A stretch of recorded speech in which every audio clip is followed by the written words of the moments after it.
want to do more deals, but your current sphere is not big enough. What are you going to do? Well, you need to make new friends. So the best way to do that is through cold calling. I use RedX to call expireds, for sale by owners, for rent by owners, circle prospect, and you can too. Go to theredx.com/fight club and get your setup fee waived. All right, we are going to talk today about how to do more deals in today's market. I'm with Brooks O Hearn and Caten Murphy. They are fellow podcasters of the RE Junkies. That's a cool name. I like it, guys. Yes. Thank you. You guys are also both real estate investors, and your coaches focusing on helping agents build generational wealth. That is no small feat, since agents can't even do math. It is no small feat. That's right. We're trying to get agents away from the transaction treadmill. That's good. I'm glad. I'm gonna watch, eating my popcorn, watch you do that. Yes. Yes. Talk to us about what's working for you guys in getting deals in this market. How are you getting leads? What's working for your coaching clients? What's not working that used to work? Yeah, that's awesome. Well, let's start off by what's not working, and that's putting a sign in the yard and having everything sell the first weekend, even at whatever price. And so what needs to really happen, and the way we're getting deals, is taking it back to where we were 4 or 5 years ago and actually providing value and providing a service. And so one of the things, like it that's like a buzzword: provide value, provide a service. Yes. But like, even this week alone, I have had 4 or 5 friends reach out to me and either ask for a referral for an agent. They're looking for a vacation home, or another friend is looking for a second home. Actually, 2 friends are looking for a second home, and they all have come to me because they all used a different agent in their first home purchase, and they went with the friend, and they were like, it worked, but I didn't really get a lot of value out of it. And so now I'm having to walk them through the step by step of, okay, here's how you can leverage these funds into a vacation home, or here's how you can creatively get into your second home and start actually building a portfolio. Whereas anybody can walk down the street, oh, you got to bid 100K over list price to get your first, basically sell your firstborn. Like those days but I think are gone. like the concepts that you're talking about are, you're adding value because you're actually in the business of real estate investing. But Caten, let's say that most agents are not in that business, which we need to do a whole nother podcast on to get into the business of actually building wealth and having real estate. But how do you add value to your customers if it's not from that perspective of like your home is an investment? Sure. So the way that I've got the investing experience as well, but my niche market or audience or clientele, whatever you want to say, is actually first-time home buyers. And so what I really spend a lot of my time doing. God loves you. Am I saying no? But I'm so alive. We're chugging through. But what I've found is, obviously a first-time home buyer has no clue what's going on. And so I actually, right when COVID started, I was like, I'm going to take to social media and I'm going to learn how to educate them on what the process looks like, what the timeline looks like, what documents do you need, what's your first step. And my almost entire business is now driven off of social media at this point. And people literally just land in my DMs and they're like, hey, I've been following you for 3 months. I'm ready to go. I want to buy a house. I don't know this. Well, and I think what you're saying is really important too. You niche down and you're answering their questions before they're asked. Exactly. And you're doing it like regularly. So your consistent time on task is happening, right? Like, Brooks, are you thinking that niching down is a critical piece of doing more deals today? Because it feels like if you niche down, you're going to lose deals. Absolutely. I think that if I think you have to niche down in today's market, and that doesn't necessarily mean niche down and cut out a ton of options, or cut out a ton of buyers and sellers, what that can mean is niche down and find actual solutions. So like for me, when I sit down across the table from a home seller, the question is not in their mind, and the way I pose this, the question is not, hey, am I going to list with Brooks, Caten, or Jen?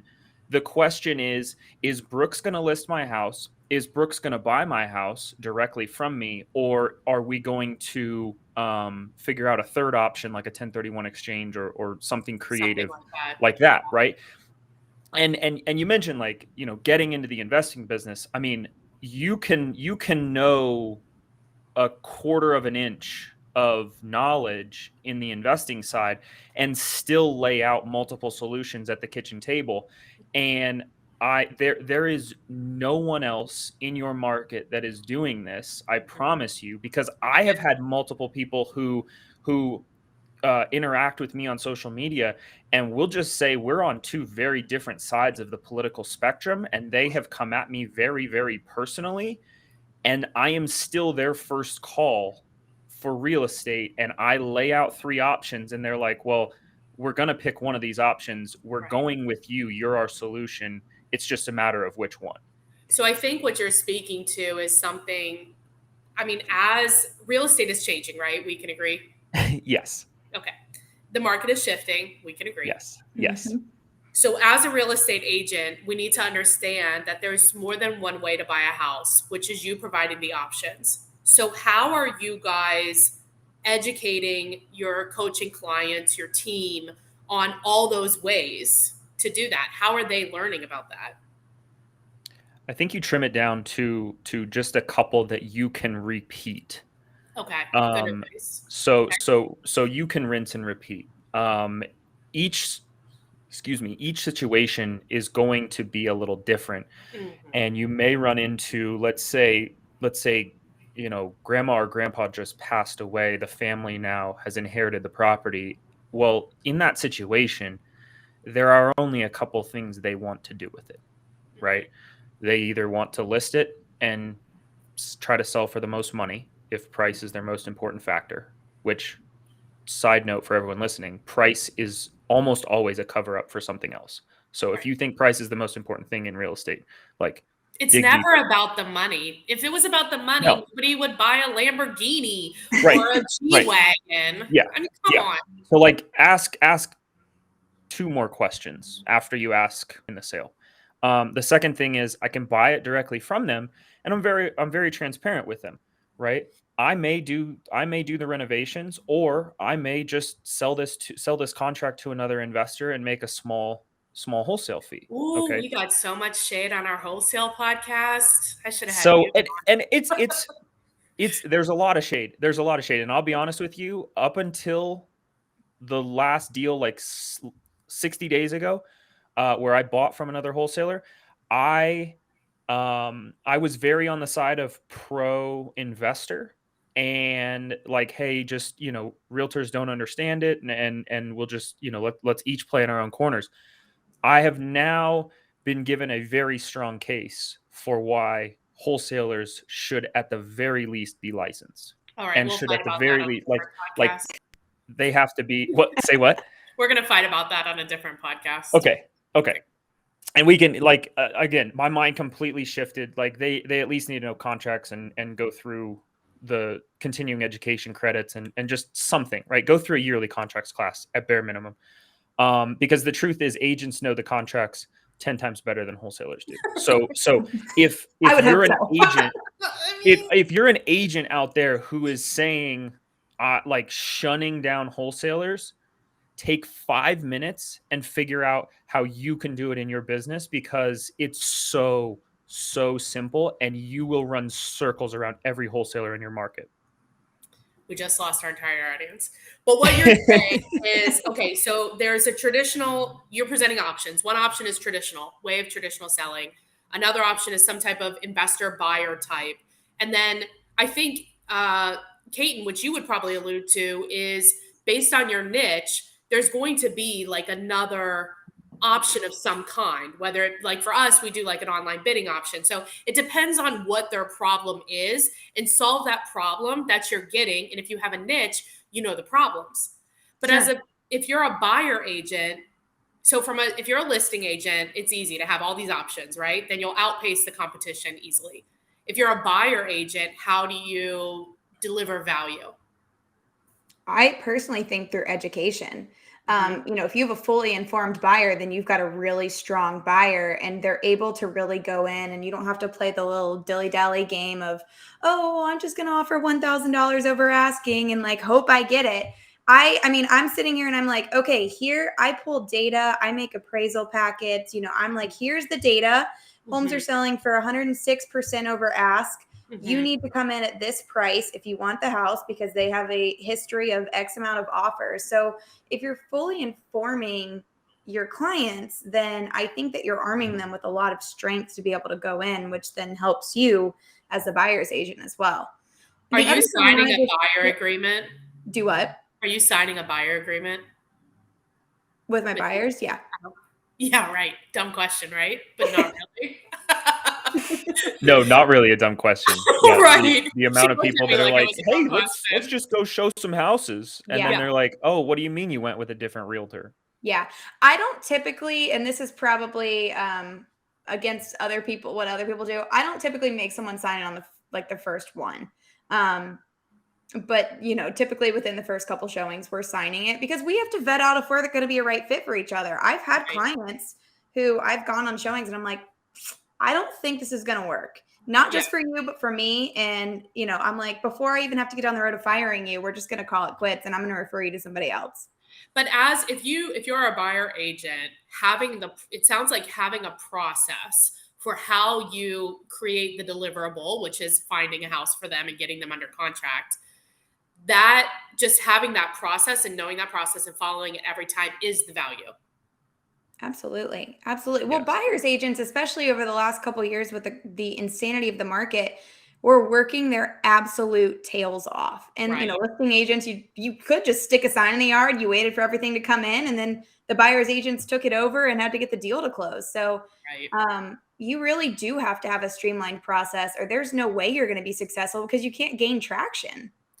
What about talk to us about getting leads in today's market? Because well, we know we've all been in the market for a long time. So we know that 85% of these agents are going to be gone, but a new 85% are going to come in, right? And so we're still competing for the same leads, and those leads have tightened. So how are we getting leads? What is the best way that you guys are doing that? Caten, you're doing it through social media, right? Social What is media. your process? Like how often are you doing it? What are you posting? Like expand on it a bit more. Sure. I post on average, I'll say 4 days a week. My goal is always 5, but for some reason I just cannot get to 5. So I sit down on Monday and I plan out a week's worth of content. Typically, what I like to see is some sort of buyer value add, some sort of seller value add. I'm very, very, and Brooks is too. It's really important to infuse your personal life into your Instagram as well, because people aren't just going to connect to your tips. They need to connect to you as a person as well. Right. And then typically I'll, do some sort of like Charlotte highlight or something like that. So I'm kind of bringing in all of these different aspects that educates people on not only the process, but also where they're going to live, home tours to show them like what's available and what price points. And that's typically kind of what my social media strategy looks like. I mean, there's a bunch of other things that go on behind the scenes, but I Are would you say posting home. them in, you said Instagram. Is that the only place you're posting? Yes, because that's where my target audience lives, essentially. Well, that's a good point. So like yeah, you're back to the niche, right? It's like, who is your niche? Where are they? How are they consuming content? And post there regularly, Mm-hmm. whatever they want to know. Mm-hmm. Exactly. Sounds And It's there are like, so some people easy. there are some people that are like completely turning away from Instagram. And Caden and I talk about this all the time, right? Like you can try to be on the cutting edge and you can try to beat and be on every single social media platform. But like Caden is a perfect example. She's like, hey, I don't have the bandwidth for that. Yeah. And I'm doubling, tripling, quadrupling down right now on Instagram. And that's where all her leads are coming from. And she's the one that interviews her buyers. Her Right. buyers are not interviewing her because her buyers come to her and they're like, We want you. Period. End of story. We want you. And Caten's like, well, let's see if you make Hold the on. Your horse. But here's the cool thing. I only have 3,900 followers on Instagram, and I still am getting a lot of business from Instagram. So like, it's not about the amount of followers, because think about it. If you got 3,900 deals, you'd be great. That'd be great. So it's about the quality, not the quantity of followers on social media too, which is fantastic. But I think you're alluding to like even a point of not only niching down, but knowing who your client is and saying no to everybody else. Mm-hmm. And I can see how that can be a hurdle for people, right? Because we as agents, we want everybody to be happy. We're generally like people. So how are you guys getting over that mindset hurdle of like, not everybody is your customer? You do the wrong deal once with the wrong customer once, and Twice. then you say maybe twice. I will give you twice.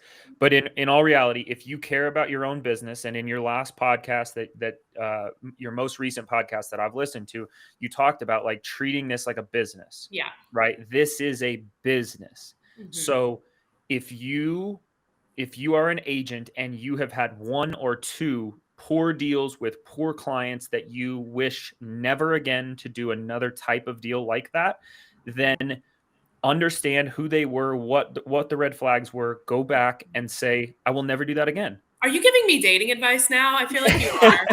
As I was coming out of my mouth, I was like, this actually kind of applies to dating too. It is. But also too, the opposite is true, right? If you have clients that you really like and you enjoy working with, they have commonalities also. Yes, they do. And it's like for me, and I think Caten is similar, but for me, I'm like, first off, if I'm friends with you, there's a high probability I will love to help you buy a house. Yeah. Okay. Right. Can we go to happy hour? Can we go to dinner together? Do I want you and your significant other to double date with me and my fiance?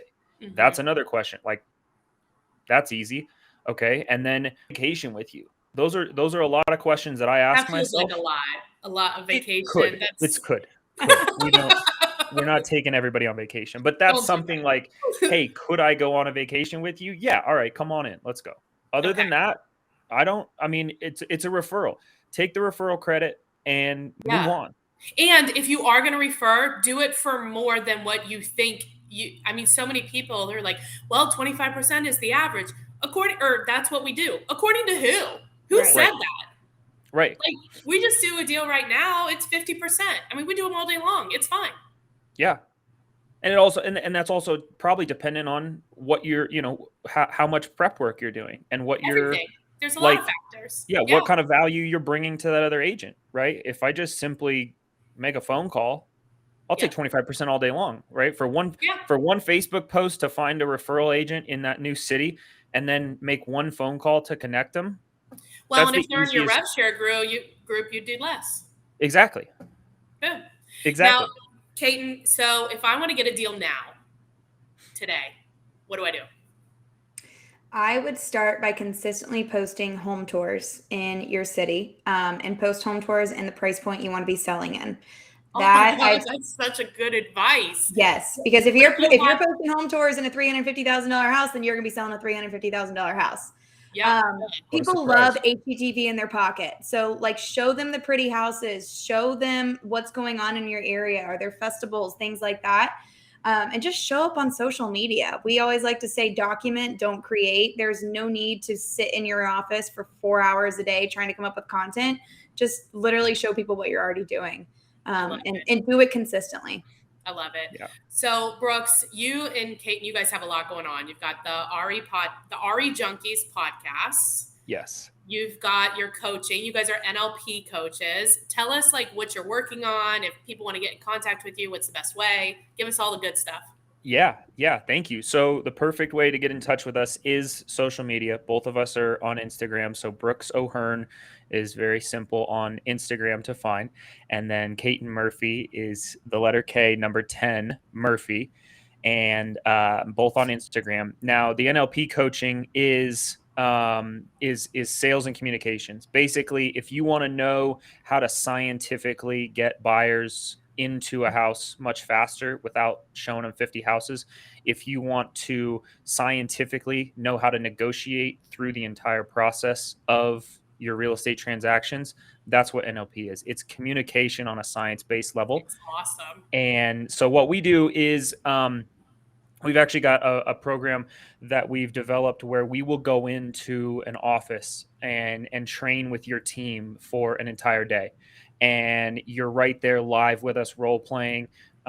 We walk through every single scenario. We give tons of different prompts and things, and then hand over all of our scripts to your office and let you guys run with it.